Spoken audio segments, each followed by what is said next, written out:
밤낮 없이 기승을 부리는 무더위, 여기에 9호 태풍 종다리까지 북상하면서 여러 우려가 나오고 있습니다. 자세한 태풍 경로와 더위 전망까지 짚어보겠습니다. YTN 재난위원 공항진 충북대 개건 교수와 함께합니다. 어서 오세요. 네, 안녕하세요.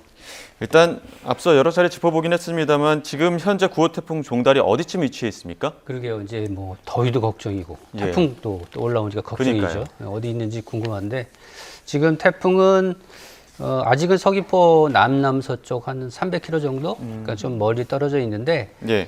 북쪽으로 1시간에 한 33km씩 올라오고 있어요. 예. 그래서 아마 오늘 오후 한 6시쯤 되면은 서귀포 서쪽 한 예. 90km 해상을 지날 것으로 보이고, 그리고 오늘 자정 정도 되면 사실은 이 태풍이 이제 경계, 태풍과 열대서 폭풍이라고 어차피 같은 폭풍이지만 경계가 있는데 이게 초속 17m 정도 되거든요. 근데 지금까지는 19m로 올라오다가 초속 예. 19m의 유력을 갖고 올라오다가 오늘 밤 자정쯤에는 조금 약해질 것으로 보고 있습니다. 그래서 열대성 저하부로 바뀐 다음에, 근데 열대성 저하부라고 해도 강한 바람도 있고 비도 있거든요. 근데 이 현상이 내일은 계속 서쪽으로 올라오다가 내일 낮에 이게 지나는 길이 수도권을 지나게 되어 있습니다. 그래서 수도권 지나서 속초 북쪽으로 이제 이동을 하는 걸로 되어 있는데, 한 3시쯤 나가는 걸로 되어 있네요. 네, 예. 그렇지만 이제 지금 저 그래픽에서 보면은 태풍의 모습을 갖고 있는 게 오늘까지고 내일은 이제 X 이렇게 예. 되어 있잖아요. 예. 이게 이제 열대성 저하부로 바뀐다는 건데, 근데 열대성 저하부하고 태풍하고 크게 차이가, 뭐 지금 이 태풍이 워낙 약하기 때문에 차이는 없지만 그래도 강한 비바람이 동반되기 때문에 대비를 철저히 하셔야겠습니다. 네. 예. 그 오늘 오후 늦게쯤에 서귀포 남쪽, 서쪽으로 지난다고 했으니까 지금은 아직 큰 영향은 없는 겁니까? 일단 제주는 태풍 영향권에 들었다고 볼 수 있죠. 물론 이제 태풍이 직접적인 강풍 반경이 한 180km 정도 되기 때문에 조금 전에 얘기하신 한 300km 떨어져 있다고 그랬잖아요. 그러니까 예. 아직은 직접적인 강한 바람이 불 정도는 아니지만 오후부터는 점차 강한 바람이 불 것으로 보이고, 그래서 지금 태풍 경보가 제주도 먼바다, 그러니까 남해 서부 먼바다에 태풍 경보가 내려져 있고, 그 밖에 제주도 주변 바다는 태풍 주의보가 이미 발효가 됐습니다. 그래서 태풍에 대한 대비를 철저히 해야 되는데, 예. 이제 보통 이제 태풍이 우리나라에 영향을 줄 때는 뭐 시속 한 150km 정도, 뭐 이 정도의 시속 또는 100km에서 150km 정도의 그런 영향을 주는데, 지금 올라오는 거는 그 정도보다는 약해요. 하지만 비가 한 100에서 120mm 정도 이렇게 강하게 오고, 그다음에 바람도 시속 한 7, 80km로 불기 때문에 영향을 줄 것으로 보이는데, 일단 오늘은요 주로 남해안과 제주도에 강한 비바람이 불 것으로 보이고요. 아까 그 태풍의 진로에서 보셨지만 오늘 자정에 이제 열대성 저하부로 약해져서 서해를 따라 올라와서 수도권으로 들어가잖아요. 그러니까 예. 내일은 중부지방 전국적으로도 비가 올 것으로 보이고, 비의 양은 남쪽으로는 뭐 최고 한 120mm 정도의 비가 오고, 중부 쪽으로는 한 최고 60에서 80mm 정도 그 정도의 비가 올 것으로 보입니다. 물론 이제 태풍이 조금 규모가 작고, 예. 그다음에 이제 비구름의 그 영향 반경이 좁기 때문에 전국적으로 강한 영향을 주진 않지만 태풍이 지나는 길목에서는 여전히 강한 영향을 준다고 보시면 돼요. 그러니까 예.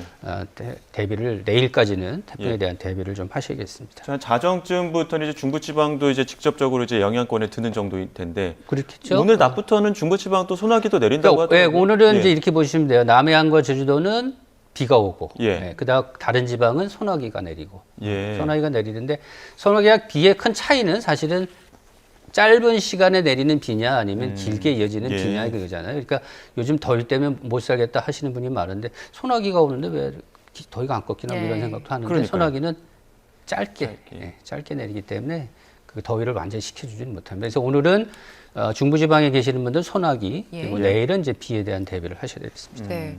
그 태풍 종다리가 뭐 소형이라고는 하지만 그래도 태풍이잖아요. 그렇죠. 그 특히 예. 주의를 하셔야 하는 지역들, 아까 남부랑 제주도 짚어주셨는데. 그러니까 태풍의 이제 강풍의 반경을 많이 참고를 하거든요. 예. 이제 우리나라 영향을 주던 태풍들이 뭐 중형, 중급 태풍 이 정도면은 우리나라 전체를 커버를 해요. 우리나라 전체 영향을 주는데, 이번 건 한 180 정도 킬로미터 정도 되기 때문에 강한 바람이 부는 반경이 180km라는 얘기는, 만약에 서쪽으로 따라 올라오면 우리나라 호남 지방 정도는 직접적인 영향권에 들 수 있다. 근데 이제 내일은 이게 이제 열대성 저하프로 약해지니까 강풍 반경도 좀 줄 거예요. 하지만 조금 전에도 말씀드렸지만 서울 쪽 수도권을 지나는 시간이 내일 오후 낮 이 정도 되잖아요. 그러니까 내일 낮에는 수도권에도 강한 바람이 분다 이렇게 보시면 될 것 같습니다. 요즘 워낙 덥다 보니까 태풍이 좀 더위라도 좀 꺾여주고 갔으면 좋겠다 이런 그러게요. 얘기들 많이 그런 뭐 하는데. 바람을 갖는 분들이 많잖아요. 근데 또 뜨거운 입김만 불고 간다는 얘기도 하더라고요. 그 이제 이번 태풍이 물론 이제 태풍의 이름이라는 게 사실은 큰 의미는 없어요. 왜냐면 이제 태평양 주변 14개 나라가 10개씩 태풍 이름을 내서 140개의 이름을 갖고 있어요. 그래서 이게 이제 순번적으로 돌아가는 거거든요. 근데 이번에 태풍 이름이 종다리잖아요. 종다리 이제 북한에서 낸 이름인데 종다리하고 폭염하고 좀 연관이 있어요. 아마 그 2018년이 저희가 가장 더운 해로 알고 있잖아요.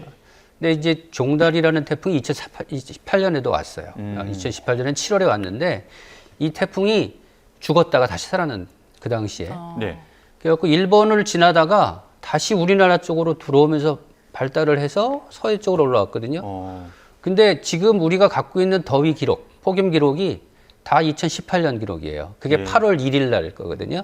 그 8월 1일 날 서울이 이제 39.6도까지 올라갔는데 그러니까 요 태풍이 종다리가 살아서 영향을 준 시기가 7월 30일. 그러니까 태풍이 종다리가 폭염을 몰고 온 계기가 됐거든요. 그렇네요. 이번에도 태풍이 종다리가 종다리라는 이름을 갖고 있는 9호 태풍이 우리나라에 영향을 주면서 남쪽에 있는 더운 공기를 같이 갖고 올라오거든요. 더운 공기뿐만 아니라 이 더운 공기에는 수증기도 많이 포함이 되어 있습니다. 그래서 요즘 더워 하는 얘기를 사실은 수증기가 많기 때문에 습도가 높기 때문에 그런 표현을 많이 쓰는데 습기가 높으면 사실 우리가 이 피부가 좀 시원해지려면은 여기서 뭔가 이렇게 증발이 돼야 되잖아요. 증발이 돼서 열을 발산해야 되는데 이게 습기가 많으면 열이 잘 발산을 할 수가 없거든요. 그래서 더운 거거든요. 그러니까 태풍이 올라오면서 남쪽에서 올라오니까 공기 자체가 덥고 거기다가 수증기를 많이 포함하고 있으니까 습도도 높고 그러니까 태풍이 올라왔다고 해서 더위가 꺾이는 건 아니죠. 그래서 이번 종다리 태풍도 많은 폭염의 기세를 완전히 꺾지는 못하고 좀 이어갈 것으로 보여요. 다만 이제 이런 건 있어요. 태풍이 올라오면서 비가 좀 6시간 이상 계속 온다든지 하면 일단 그 기온이 떨어지겠죠. 아마 소나기 올 때도 기온이 막 10도 가까이 금방 떨어지거든요. 근데 바로 올라가서 문제인데 한 6시간, 12시간 정도 비가 오면은 일단은 낮 기온은 좀 떨어질 가능성이 있어요. 오늘, 내일. 하지만 조금 전에도 말씀드렸듯이 그러니까 더운 공기였기, 이게 올라오기 때문에 더위가 그렇게 금방 없어진다라는 기대는 좀 어려울 것 같습니다. 일단 태풍이 더위 기세를 꺾진 못할 건데 곧 처서잖아요. 처서 오면 보통은 좀 서늘한 기운 느껴지는데 올해는 처서 마법도 없을 거라고 하더라고요. 그러게요. 이제 절기라는 게 사실은 약간은 옛날 개념이에요. 절기라는 게 이제 중국 사람들이 예전에 이제 과학이 발전하기 전에 태양이 이렇게 어떻게 돌아가나를 보고 그 날씨를 이제 연결시켜서 절기를 만든 거거든요. 그러니까 태양의 움직임을 이제 24로 나눠서 이제 한 건데, 근데 그 당시의 날씨하고 지금 많이 바뀌었잖아요. 그러니까 예전에는 추분이면 봄도 오고 가을도 오나 보다 그랬는데 요즘에는 그때 이미 열이 많이 쌓여 있고 지구가 더워져 있기 때문에 추분은 이제 역할을 못 하고. 그러니까 말하자면 입추는 그 영향을 못 하고. 그럼 그 다음 절기가 어디냐 하면 처서 같은 절기가 그나마, 왜냐면 평소대로 한다면 광복절 15일 전후로 해서 기온이 좀 떨어지고 특히 이제 한 20일 처서 정도 되면 아침 기온이 떨어져요. 그러니까 모기가 입이 돌아간다 이런 얘기 하잖아요. 그게 이제 아침 기온이 떨어져서 그런 건데 지구 자체가 이렇게 열병을 앓기 때문에 그래서 이게 절기도 이제 조금씩 안 맞는 거죠. 처서 마법이라는 것이 앞으로도 아마 상당 기간은 조금 맞기가 어렵지 않을까. 그러니까 여름 자체가 길어지기 때문에 가을이 좀 늦게 오는 거잖아요. 그러니까 예전에 있는 24절기로는 이제 조금 표현하기가 좀 어려워지는 세상이 이제 된 거죠. 이제 날씨 계속 찾아보는 분들은 아니 태풍이 지나가도 더위가 안 꺾이고 처서가 지나가도 더위가 안 꺾이고 그럼 거의 언제 꺾이는 거냐 궁금하신 분들 많을 것 같아요. 일단은 그래도 이제 더위가 꺾이기 위해서는 크게 보면 밤이 길어지죠. 이제 조금 있으면 이제 근데 밤에도 더워서. 그러니까 밤이 길어진다는 얘기는 그만큼 낮에 쌓이는 열이 준다는 얘기거든요. 그러니까 낮에 쌓이는 열이 줄고 가장 큰 거는 이제 북쪽에서 찬 공기가 내려와야 돼요. 예. 찬 공기가 내려와야 되는데 지금 되게 아리송한 게 현재 이렇게 그 여러 가지 차트를 보면은 북쪽에 있는 찬 공기가 밀려 내려올 가능성이 아주 없는 건 아니에요. 그래서 요게 지금 이제 우리나라 주변에 또 저기압도 있고 그래서 저기압과 태풍의 연관관계도 있고 이렇게 뒤로 빠지는 순간에 북쪽에서 찬 공기가 내려올 때는 됐거든요. 시기적으로는 충분히 됐으니까. 그래서 만약에 이번에 그 폭염이 계속 이어진다면 한 일주일 정도의 무더운 나이가 이어지겠지만 다음 주 이후에는 여름이 끝나기 위해서는 이제 북쪽에서 찬 공기가 내려오면서 비가 좀 자주 내리거든요. 예, 보통 우리가 2차 장마 이렇게 얘기를 하는데 예. 이런 시기가 다음 주나 다음 주 후반이나 뭐 이렇게 해서 다음 주에는 비가 좀 예보가 좀 잦지 않을까 이렇게 해서 예상을 합니다. 그래서 물론 이제 습기가 높은 무더위는 이어지겠지만 기온 자체가 조금씩 떨어지기 때문에 앞으로 한 뭐 일주일에서 열흘 정도면 좀 참으시면 예. 아마 이제 가을의 느낌을 조금씩 받지 않을까. 만약에 그렇지 않다면 예. 뭐 마음이라도 가을이 왔다라고 생각하시면 요즘 이제 그 날씨를 대하는 게 너무 이게 지구가 열병을 앓고 있잖아요. 예. 지구가 열병을 앓고 있는데 사람들도 열병을 앓아요. 그러니까 열병을 앓지 마시고 예. 좀 시원한 마음을 좀 스스로 좀 챙기시는 게 방법이 없으니까. 그러니까요. 그러니까 그런 어떤 그게 좋을 것 같고요. 물론 이제 시기적으로는 이제 가을이 올 시기가 되고 있어요. 그러니까 조금만 더 참으시면 될 것 같습니다. 예. 네. 그 올해 태풍 생각해보면요. 지금 종다리가 9호, 9번째 태풍인데 우리나라에 직접 영향을 미쳤던 게 없는 것 같아요. 거의 다 일본으로 향했잖아요. 왜 그러게요. 그런 이제 뭐 겁니까? 3년 전 뭐 태풍이 많이 올 때만 해도 야, 뭐 매년 태풍이 뭐 얼마씩 와가지고 우리나라 크게 난리가 날 거다 뭐 이런 전망이 있잖아요. 전망이 있었는데 실질적으로는 그렇지 않았어요. 보시면 저 그림도 나오는데 올해 태풍들이 대부분 이제 일본 쪽을 향했거든요. 예. 그러니까 특별히 올해가 좀 다른 게 예전에는 이제 북태평양 고기압이라는 저 커다란 공기 덩어리가 우리나라까지 영향을 주는데 올해는 여기 좀 떨어져서 영향을 줬어요. 그러니까 일부 한 세력은 우리나라에 아예 머물고 있고 그래서 계속 더웠잖아요. 예. 그러니까 그래서 우리나라에 계속 그런 더운 공기가 머물고 있을 때는 그 사이길을 따라서 일본으로 갔어요. 근데 지금 이제 이번 태풍은 북태평양 고기압이 우리나라까지 쭉 밀려오는 겁니다. 그래서 밀려와서 북태평양 고기압 가장자리를 따라가기 때문에 서해로 올라오는 거거든요. 그러니까 요게 이제 8월에서 9월까지는 이런 형태의 태풍의 길이 우리나라 쪽을 이렇게 열리는 그런 시기가 되는 거거든요. 그래서 앞으로는 태풍이 올라오게 되면 우리나라로 올라올 가능성이 높아진다. 이렇게 볼 수가 있는데 지난해하고 올해하고의 그 태풍의 발생을 봤더니 그 전만 해도 뭐 25개, 뭐 28개 이렇게까지 발생을 했는데 지난해 17개 정도밖에 발생을 안 했고 올해도 지난해와 비슷하게 발생 자체는 줄었어요. 그게 아마 그 태평양에 있는 수온이 어디가 더우냐에 따라서 조금씩 바뀌거든요. 이제 라니냐가 온다고 하잖아요. 그러니까 라니냐라는 게 이제 조금 그러니까 수온이 떨어지는 그런 걸 얘기하는데 요렇게 지구 적도 부근에 그 온도가 수온이 바뀌면서 조금 바뀌는 현상 이게 올해까지 이어질 것을 보이는데 그래서 올해는 태풍이 지난해와 마찬가지로 발생 자체는 좀 줄 가능성이 있는데 다만 이제 위험한 것은 좀 전에 얘기했듯이 태풍의 길이 우리나라로 열렸기 때문에 태풍이 올라오게 되면 큰 영향을 줄 가능성이 높고 또 하나는 태풍이 막 크게 발달하려면 에너지를 많이 받아야 되잖아요. 예. 힘이 있어야지 커지니까. 근데 에너지를 받는 것이 제일 중요한 게 뭐냐면 고수온, 그러니까 수온이 높은 곳을 지나면 에너지를 많이 받거든요. 우리나라 남부, 지금 태풍이 발생한 지역 근처에 수온이 높아요.